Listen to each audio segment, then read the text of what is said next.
Olá, sejam todos bem-vindos a mais um episódio do nosso projeto Geomaticando. E o objetivo nesse projeto é trabalhar os assuntos dentro da geometria, seja plana, espacial, geometria analítica, inclusive a parte de trigonometria a gente vai estar trabalhando aqui nesse projeto. E no nosso episódio de hoje a gente vai começar trabalhando a parte de trigonometria, um assunto que costuma gerar bastante dificuldade quando eu dou aula nos cursos preparatórios. Então fica comigo que hoje a gente vai começar a desvendar esse tópico passo por passo.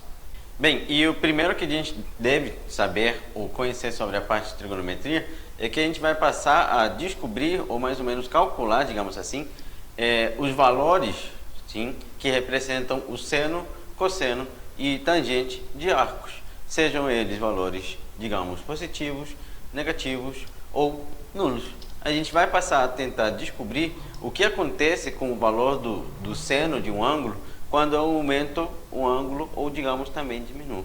Então, o primeiro que a gente tem que pensar aqui na parte da trigonometria é o seguinte: quando a gente quer estudar a trigonometria, a gente quer estudar esse valor de seno, cosseno, tá? De ângulos, trigonometria, né? Certo? Só que dentro do triângulo. E geralmente a gente associa essa ideia de seno e cosseno lá para o triângulo retângulo. Sim, a gente passa a trabalhar um pouquinho essa ideia. Só que percebemos o seguinte, percebemos que esse valor, digamos assim, ele passa a ter um padrão, passa a ter um período, digamos assim. Então, a gente vai passar a estudar isso aqui dentro da trigonometria. E antes da gente poder começar a ir a fundo em relação a esses padrões, o primeiro que você deve conhecer é o ciclo trigonométrico. No ciclo trigonométrico, é o ciclo onde a gente coloca todos os arcos e as suas medidas de seno, cosseno e tangente. Então, o ciclo trigonométrico, geralmente, o ciclo trigonométrico, na verdade, ele nada mais é do que uma circunferência de centro, digamos, na origem do plano cartesiano e de raio 1. Então, você imagina o seguinte, trigonométrico, né? Ciclo trigonométrico. Quando eu tenho um plano cartesiano, nesse plano cartesiano, eu vou ter uma circunferência e essa circunferência estará, nossa, ficou bem tortinho, mas tudo bem, estará com o centro na origem, tá? E a medida do raio dessa circunferência seria 1. Isso aqui parece que não está muito porque eu fiz logo de cara, mas a ideia, esse pensamento principal é esse. Você tem uma circunferência com centro na origem do plano cartesiano e o raio dessa circunferência vale 1. Vou corrigir um pouco o desenho porque eu sou matemático tem um pouco de toque, né? Então a gente tem esse problema. Então vou só jogar mais para a direita para tentar deixar um pouquinho mais no centro. Agora já não fica tão ruim. Então olha só, dentro dessa circunferência a gente passa a determinar os valores de seno, cosseno e tangente dos arcos que estão naquela circunferência. E o primeiro que você deve conhecer é que essa circunferência ela tem o seguinte crescimento. A origem do plano cartesiano aqui. Mas o ângulo que representa 0 graus, ele é representado nessa circunferência, nesse ponto. Aqui nesse ponto eu passo a trabalhar com arco de 0 graus. Lembra que quando a gente trabalha a ideia de ângulo, ângulo é a região interna formada por duas semirretas. Pego duas semirretas, essa região aqui dentro é um ângulo. Tá?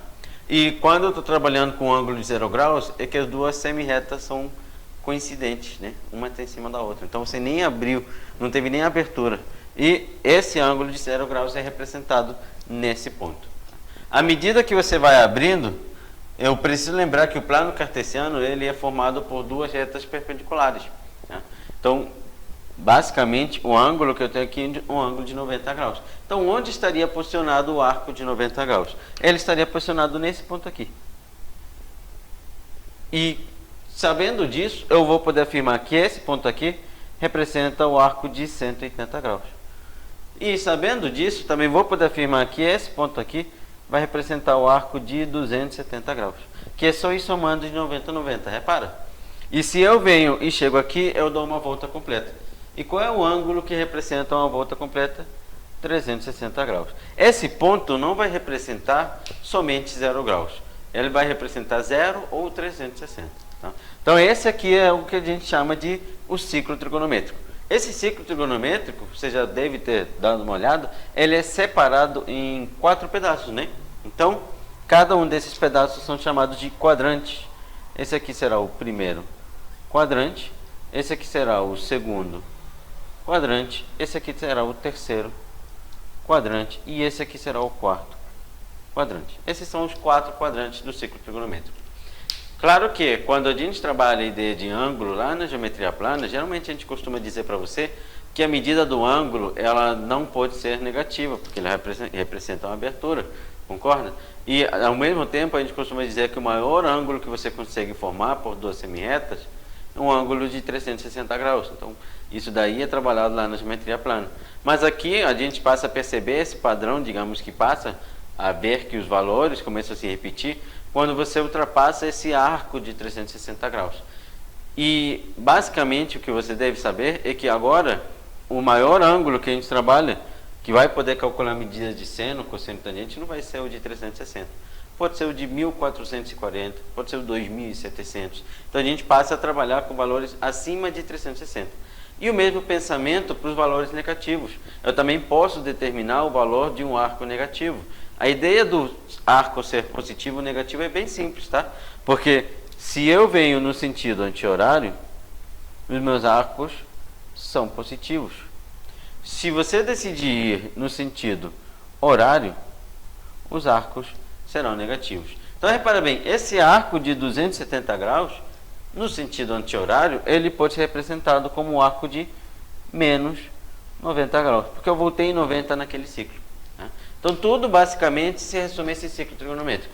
É legal que você conheça ele, tá? Basicamente por completo, para que você possa trabalhar ele quando a gente for determinar a medida de seno, cosseno e tangente de arcos, ou utilizar qualquer identidade trigonométrica. Ele vai me ajudar muito mais para frente quando for trabalhar esse tipo de propriedade. Então, o legal nesse início é que você perceba que na trigonometria a gente passa a trabalhar com medidas angulares que ultrapassam 360 ou, inclusive, que são abaixo de 0 graus. Mas é legal que você também passe a compreender o seguinte: quando a gente está na geometria plana, a medida angular que a gente mais passa a utilizar é o grau. Geralmente na geometria plana, tudo que você fizer é sempre em graus. Porém, quando você vem para a trigonometria, a medida que você mais costuma encontrar, tá? E nos exercícios costuma aparecer, digamos assim, é a medida angular radianos. Então a gente não passa a escrever aqui 0, 90, 180, 270. A gente costuma escrever essas medidas em radianos. Vamos só fazer um relembrando. Tá? Então, relembrando. Se eu quero passar a representar medidas angulares de diversas formas, você tem que lembrar a ideia que a gente costuma trabalhar lá na geometria plana quando quer apresentar outras medidas de comprimento. Por exemplo, essa caneta. Essa caneta poderia medir ela sem problema nenhum em centímetros, pegar uma régua e saber quantos centímetros ela tem. Mas você concorda comigo que se eu quisesse eu também poderia medir ela em polegadas, não tem problema nenhum. Se eu pegasse uma régua que estivesse com a medida ali sendo em polegadas, eu saberia quantas polegadas tem. Mas eu também poderia pegar essa régua e medir em qualquer outro tipo, milha, jarda, em peixe. Então eu posso medir ela de diversas formas. Então lembra que quando eu tenho medidas angulares, ângulos, eu posso representar em graus, que é o que a gente costuma utilizar na geometria plana, ou em radianos. E o que a gente costuma gravar é que 180 graus vão representar π radianos. É isso que a gente passa a gravar. Essa é a relação que a gente tem. Não esqueça que para a gente poder transformar de graus para radianos é basicamente uma regra de 3. Ou de radianos para graus é uma regra de 3. Onde a gente utiliza essa relação. De 180 graus equivale a π radianos. Eu sempre gravo isso daí. Não confunde muito com a parte do π valendo 3,14. Esse 3,14 a gente usa mais na parte de função, porque função são números reais, não medidas angulares. Mas em relação à medida angular, basicamente a gente sempre grava que 180 graus é a mesma coisa que π radianos. Se eu quiser representar um ângulo, por exemplo, de 135 graus, para eu poder escrever ele na medida angular em radianos, eu monto uma regra de 3. 135 graus está para x, assim como 180 graus está para π. Então repara bem que de um lado eu coloquei os graus, do outro lado eu coloquei os radianos, e com isso eu consigo determinar o valor desse 135 graus em radianos. É uma regra de 3 bem simples. Ó. Multiplicando cruzado, vou ficar com 180 vezes o x igual a 135 vezes o π. Eu não vou substituir o valor do π, porque se eu quero encontrar em radianos, eu preciso ter esse π aqui. Não é todo ângulo escrito em radianos que tem, mas a grande maioria dos exemplos você vai encontrar ele sempre com aquele π ali do lado. Eu posso não ter, mas posso ter também. Então, basicamente, a gente costuma deixar tudo na forma de fração, não substituir de maneira nenhuma. Esse 180 passa para lá dividindo, ó, 135 π dividido por 180. E a gente simplifica em cima e embaixo o máximo que der para encontrar um valor menor. Quando você for simplificar, você vai encontrar 3π sobre 4 radianos. Para você não se perder, eu simplifiquei em cima e embaixo por 45. 135 dividido por 45 deu 3. 180 dividido por 45 deu 4. Então, a medida angular 135 graus pode ser representada como 3π sobre 4 radianos. Isso aí é só relembrando, antes da gente começar a trabalhar mais a fundo essa ideia de ângulos dentro do ciclo trigonométrico. Bem, Nelson, mas você disse que aqui o objetivo era passar a trabalhar com ângulos dentro do ciclo trigonométrico que podiam ultrapassar 360 e que poderiam ser menores do que 0 graus. Essa ideia de transformação é legal você compreender, porque geralmente eu costumo dizer para os meus alunos, tá, que quando eu tenho um ângulo escrito em radianos, se eu não tenho facilidade para trabalhar com radianos, eu posso transformar tudo para graus. E se eu gosto de trabalhar tudo em radianos, eu posso pegar e transformar tudo para radianos. Então é legal que você perceba essa ideia de transformação. Se você for trabalhar um concurso, por exemplo, da EAR adora essa ideia de transformação, soma angular, um em graus e o outro em radianos. Então é legal que você conheça essa ideia de transformar de uma unidade para outra. Mas eu vou focar essa aula para a gente começar a compreender somente em graus, só para a gente poder trabalhar de uma maneira melhor. Tá? E o primeiro e mais essencial que você deve compreender é que qualquer arco que eu pegar e representar nesse ciclo trigonométrico, eu posso, digamos, espelhar ele nos outros quadrantes. Essa ideia de espelhar ele nos outros quadrantes vai me permitir calcular com mais facilidade essa medida de seno, cosseno e tangente. E, geralmente, nos concursos que a gente trabalha, as medidas angulares que pedimos para você tem que ser medidas conhecidas. Eu geralmente não vejo cobrar medidas angulares, por exemplo, de 5 graus ou, por exemplo, de 15 graus. São exercícios que passam a ter uma dificuldade um pouco maior. Mas como a gente está trabalhando o inicial, por enquanto eu quero que você compreenda que os arcos que a gente mais vai encontrar nos exercícios são os arcos notáveis. Quais são os arcos notáveis? Na geometria plana você aprendeu que os arcos notáveis são 30, 45 e 60 graus. Então é como se eu pegasse um ângulo de 30 graus e eu pudesse espelhar ele no segundo quadrante. Se eu pegasse ele lá no segundo quadrante, eu conseguiria saber a medida de seno e cosseno e tangente dele. Porque eu sei que o valor dele é similar ao de 30 graus, digamos assim. Eu poderia também espelhar ele lá para o terceiro quadrante, como se você colocasse ele aqui e refletisse ele lá embaixo. E eu poderia também espelhar ele lá no quarto quadrante. Então, o principal, o início dessa aula, a gente vai trabalhar o que a gente chama de redução ao primeiro quadrante. Tá?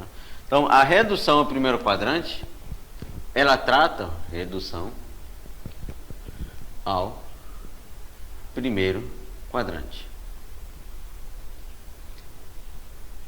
Ela vai tratar basicamente a ideia de você, digamos, espelhar ângulos em outros quadrantes. E a gente tem uma regrinha para poder trabalhar isso com mais facilidade. Qual é a nossa regrinha? Vou desenhar novamente aqui o ciclo trigonométrico, dessa vez não tão poluído. Tá?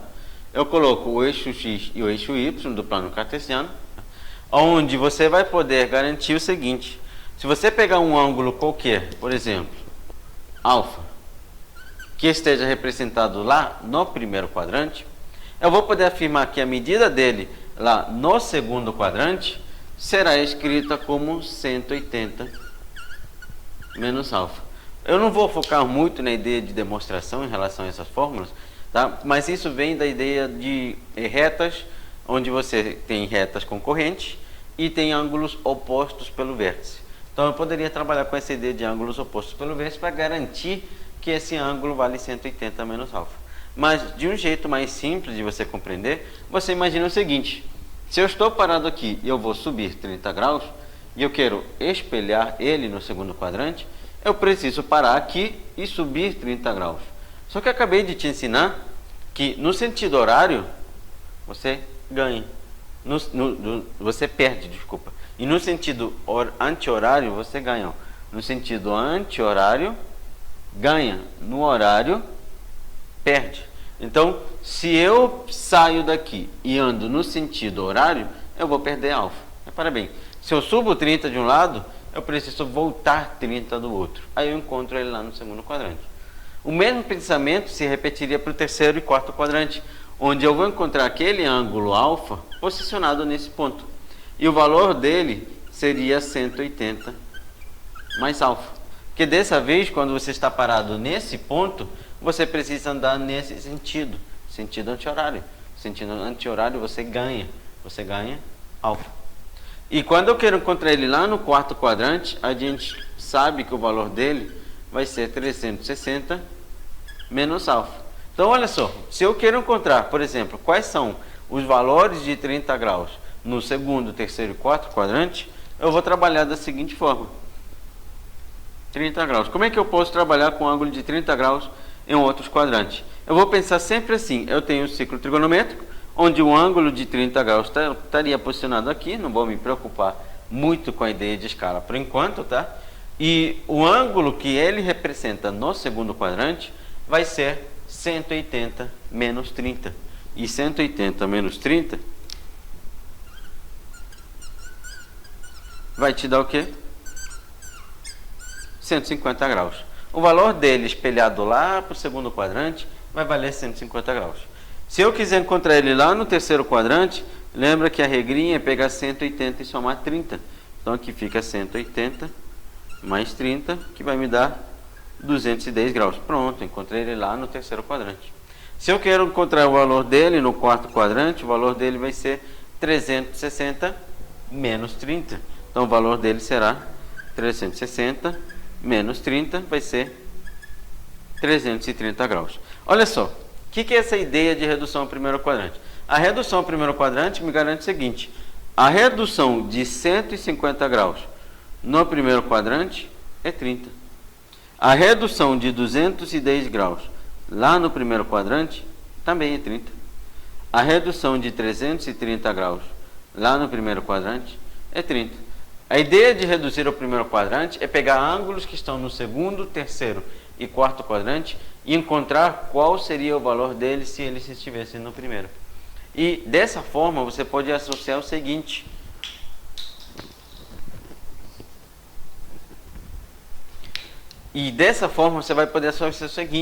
o valor do ângulo de 150 graus, tá? Na sua redução ao primeiro quadrante, vai me garantir que o valor dele será 30 graus, lá no primeiro quadrante. E as medidas de seno, cosseno e tangente serão similares. Quando eu digo similar, não necessariamente serão iguais, mas as medidas de 150 e 30 graus vão ter características, digamos, similares. Pode variar o sinal, mas o valor, digamos assim, sem sinal, o módulo dele seria o mesmo. Então eu vou poder afirmar que eu consigo calcular as medidas de seno, cosseno e tangente desses três caras aqui através do seno de 30 graus. Esse é o princípio da redução ao primeiro quadrante. Você conseguir calcular a medida de seno, cosseno e tangente de ângulos que você não conhece, estão no segundo, terceiro e quarto, reduzindo eles para um ângulo conhecido lá no primeiro quadrante. Mas Nelson, você também disse que eu poderia encontrar valores de ângulos acima de 360 graus. Sim, e como é que eu faria para reduzir eles ao primeiro quadrante? Então, muito cuidado que essa ideia de reduzir ao primeiro quadrante, que a gente trabalhou, essa ideia, a redução ao primeiro quadrante, ao primeiro quadrante, eu trabalho ângulos que estão no segundo quadrante e eu quero jogar para o primeiro, e o valor deles vai ser 180 menos alfa. Eu trabalho ângulos que estão lá no terceiro quadrante e querem ir lá para o primeiro, e eu trabalho o valor deles sendo 180 mais alfa. E eu também trabalho ângulos que estão lá no quarto quadrante e querem ir para o primeiro, e o valor deles é 360 menos alfa. Essa aqui seria a ideia principal sobre redução ao primeiro quadrante. Só que repara bem, eu estou pegando ângulos que estão no segundo, terceiro e quarto, não ângulos que, digamos, ultrapassaram o valor de 360 graus. Estou pegando ângulos que variam de 90 a 180, ângulos que variam de 180 a 270 e ângulos que variam de 270 a 360. eu estou ultrapassando 360. Quando eu pego ângulos maiores que 360 graus, eu preciso primeiro, antes, encontrar algo que a gente chama de primeira determinação positiva. Então, antes da gente poder trabalhar ângulos acima, antes da gente poder pegar ângulos que estão acima de 360 e reduzir ao primeiro quadrante, eu preciso trabalhar com algo chamado que é primeira determinação positiva. O que seria a primeira determinação positiva? A primeira determinação positiva nada mais é do que você pegar ângulos que estão acima de 360 graus e descobrir qual era o valor deles na primeira volta. Mas espera aí, Nelson, você não falou nada de volta. Então volta aqui no desenho do ciclo trigonométrico. Imagina que eu estou parado nesse ponto aqui. Nesse ponto azul. Tá? Não quero saber o valor dele, tá? Mas eu estou parado nesse ponto aqui. E eu decido dar uma volta completa. Então eu saio, percorro aqui ao redor e paro aqui novamente.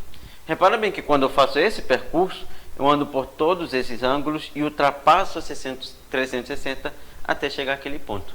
Mas eu parei novamente no mesmo ponto onde eu estava. E se eu quiser dar mais uma volta, eu posso dar mais uma volta e parar novamente no mesmo ponto. E se eu quiser dar mais uma volta, eu posso dar quantas voltas eu quiser, mas eu não vou sair desse ponto. Esse ponto que eu tenho aqui é o que a gente chama de primeira determinação positiva. Seria o valor daquele ângulo na sua primeira volta. É como se eu não tivesse dado volta nenhuma.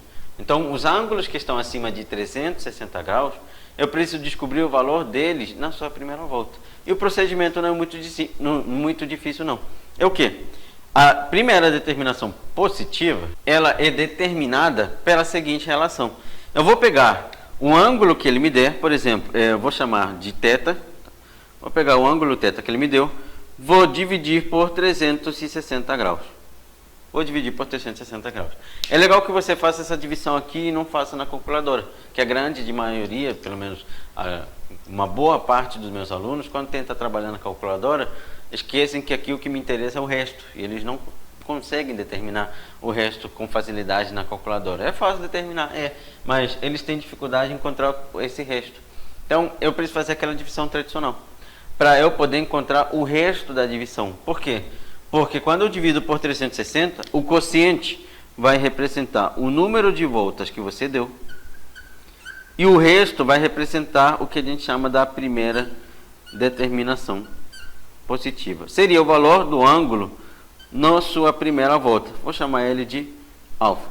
Então, por exemplo, imagina que você quer pegar um ângulo maior. Eu quero pegar um ângulo de 780 graus. E esse ângulo de 780 graus, ele ultrapassou 360. E ultrapassou bem legal, porque ultrapassou bastante. Ó. Esse ângulo de 780 graus, eu quero saber qual é o valor dele lá na sua primeira volta. Então, para isso, eu vou pegar ele e vou dividir por 360. 780 dividido por 360 cabe duas vezes. 360 mais 360 vai me dar 720. Então, o que eu sei? Que quando eu... Desculpa, não vou colocar aqui o 720 não. Vou colocar aqui do lado daqui a pouquinho. Ó, que quando eu pego os 360 e multiplico por 2, ó, melhor, vai me dar, ó, 720. Só para não ficar confuso, vou fazer logo a nossa divisão. Então, 780 dividido por 360 cabe duas vezes e tira 720. Isso quer dizer que vai me sobrar quanto? Bem, eu tenho 80, eu perdi 20, me sobra 60. Repara bem, o número de voltas que você deu foi 2. E a primeira determinação positiva daquele ângulo foi 60. Quer dizer que na primeira volta que você estava parado, você valia 60 graus. Duas voltas depois, você passou a valer 780 graus. Então, aqui o mais importante é o seguinte. A medida do ângulo de 780 graus, ele vai ter as mesmas medidas de seno, cosseno e tangente do que 60 graus. Porque você parou exatamente no mesmo ponto. Então, eu estava parado aqui em 60, dei uma volta, dei duas voltas, cheguei a 780. Esse valor não mudou de posição, ele vai ter as mesmas medidas de seno, cosseno e tangente. Mas toma muito cuidado, que é claro que se eu encontrar valores acima de 90 graus, que não são os arcos, assim, digamos, conhecidos, eu preciso reduzir para valores conhecidos. Então é muito comum que você misture os dois assuntos. A ideia de redução primeiro quadrante com a primeira determinação positiva. Eu precisaria pegar os valores que me deram aqui e ver se já é um valor conhecido. Porque se não for um valor conhecido, eu preciso reduzir ao primeiro quadrante. Então esses dois assuntos me ajudam a determinar a medida de seno, cosseno e tangente de ângulos que ultrapassam 360 ou que não se encontram em quadrantes onde tem arcos notáveis. Bem, então agora vamos ver um exemplo em relação a essa ideia de primeira determinação positiva e redução ao primeiro quadrante. Imagina que eu quero pegar um ângulo de 1560 graus. Eu chutei esse valor, tá? A gente vai trabalhar esse valor juntos. Beleza, o ângulo de 1560 graus, ele ultrapassou 360.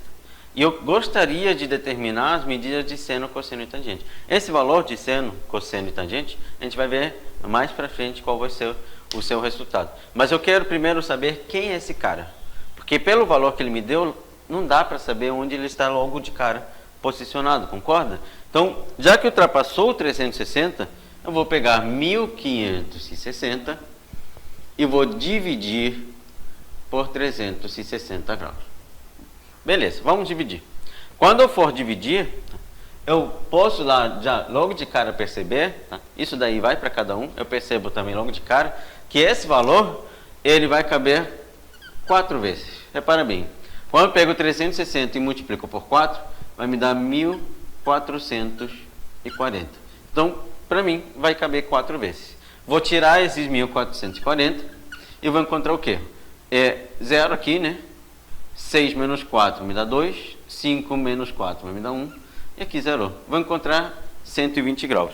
Aquele 1560 graus, ele deu 4 voltas.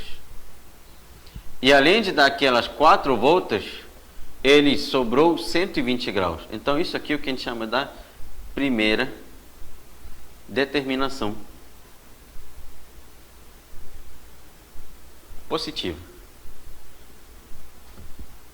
Beleza, essa é a primeira determinação positiva. Isso quer dizer que o ângulo de 1560 graus, ele coincide, vou colocar esses 3 traços só para a gente entender, com um ângulo de 120 graus.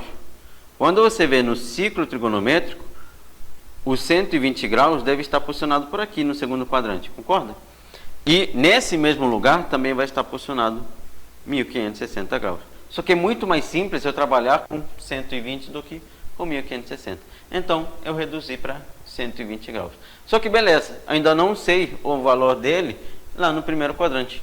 Então, eu vou precisar reduzir ele ao primeiro quadrante. E pelas regrinhas que eu acabei de te dar, eu afirmei para você que o valor dele aqui é 180 menos alfa. Então, olha só, 120 graus, o valor dele é 180 menos alfa. Olha só, é só igualar aquela regrinha que eu acabei de te dar.